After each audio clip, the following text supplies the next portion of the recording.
ہوئے یہ لکھا کہ اللہ تعالیٰ نے حضرت آدم علیہ السلام کی تخلیق مٹی سے کیوں کی، کسی اور جنس سے کیوں نہ کی؟ اس کی کیا وجہ تھی؟ اس میں خدا کی کیا حکمت تھی؟ یہ چیز سمجھنا ضروری ہے۔ پھر اب مفسرین لکھتے ہیں کہ اس میں سب سے پہلی حکمت یہ تھی تاکہ انسان میں عاجزی اور انکساری کا عنصر پایا ہے۔ مٹی کے اندر کیا ہے؟ عاجزی۔ دیکھیں یہ جس زمین پر ہم رہتے ہیں، یہ زمین کیا کیا ہمارے جرم برداشت نہیں کرتی، اس زمین پر ہم کیا کیا جرم نہیں کرتے، لیکن یہ پھر بھی اپنے سینے میں اس کو برداشت کرتی ہے۔ پھر یہی انسان جب فوت ہوتا ہے تو پھر اس کو اپنے اندر وہ سما لیتی ہے۔ پھر جتنا بھی آپ دیکھیں کہ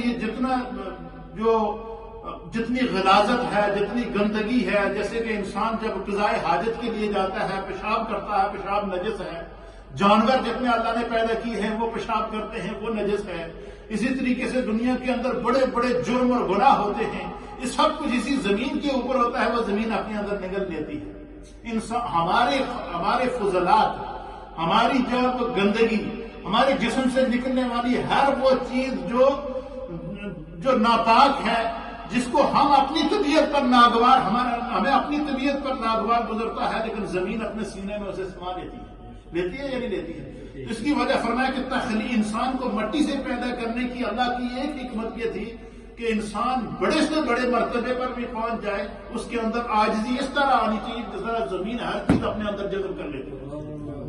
یہ اس میں پہلا سبق ہے انسان کو مٹی سے پیدا کرنے کا، تو اس لیے انسان کو تکبر نہیں کرنا چاہیے۔ یہی وجہ ہے کہ شیطان ذلیل اور رسوا ہوا، کس وجہ سے کہ اس نے تکبر کیا، اور ان فرشتوں کو اللہ نے ہمیشہ کے لیے امر کر دیا، ہمیشہ عزت عطا فرما دی، جنہوں نے اللہ کے حکم پر فوراً حضرت آدم علیہ السلام کو سجدہ کر دیا، اللہ کے حکم پر عمل کیا۔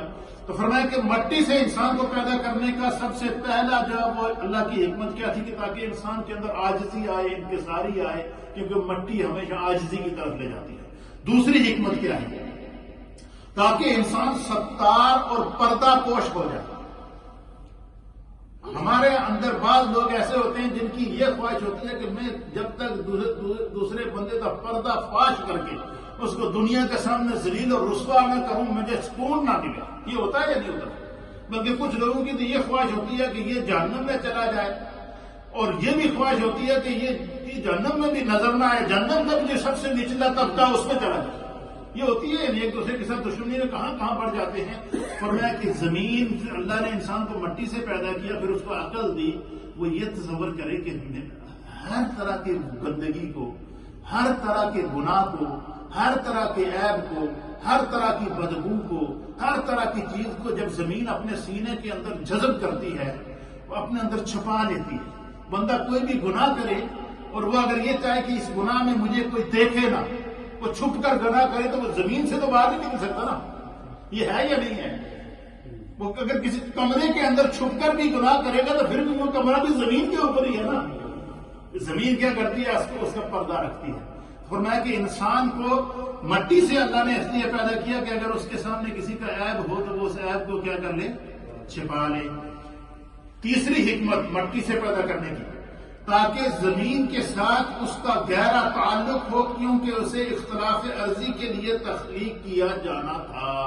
اب مجھے بتائیں، ویسے زمین نال بندے نہ ہے بڑا گہرا تعلق ہے، کسی دی 1 انچ زمین بھی اگر کسی دوسرے کے قبضے چ ہوئے، 1 انچ زمین نال کیا ہوگا؟ سارا کیس لڑتا ہے یا نہیں لڑتا ہے؟ اسی بیٹھے اتنے یو کے ہونے تو کیس سارے زمینوں کے اتنے پاکستان چل رہے ہوتے نہیں ہوتے۔ اس زمین کی طرف قدرتی خدا نے محرام رکھا ہے۔ کیوں؟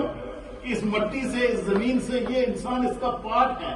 انسان زمین کی طرف محبت میں کھینچا چلا جاتا ہے اور اپنی زمین کی وہ حفاظت کرتا ہے، کوشش کرتا ہے کہ میری زمین میں وہاں رہوں نہ رہوں، میری زمین پر کوئی قبضہ نہ کرے۔ یہ کرتا ہے یا نہیں کرتے؟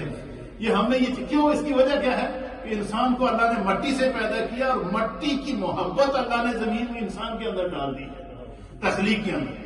فرمایا چوتھی وجہ کیا ہے؟ فرمایا اس طرح خالق اکبر نے اپنی قدرت کا اظہار کیا، اور اس نے شیاطین کو آگ سے اور ملائکہ کو نور سے اور انسان کو مٹی سے تخلیق کیا، پھر انسان کو اپنی معرفت کے نور اور ہدایت کے نور سے نوازا۔ آسمانوں کو، یہ دیکھیں اللہ نے مختلف انداز سے اپنی کائنات کو تخلیق کیا، یہ بات سمجھنا ضروری ہے۔ سب سے پہلے کہ انسان کو اللہ نے مٹی سے پیدا کیا، فرشتوں کو اللہ تعالیٰ نے نور سے پیدا کیا، جنات کو اللہ تعالیٰ نے آگ سے پیدا کیا.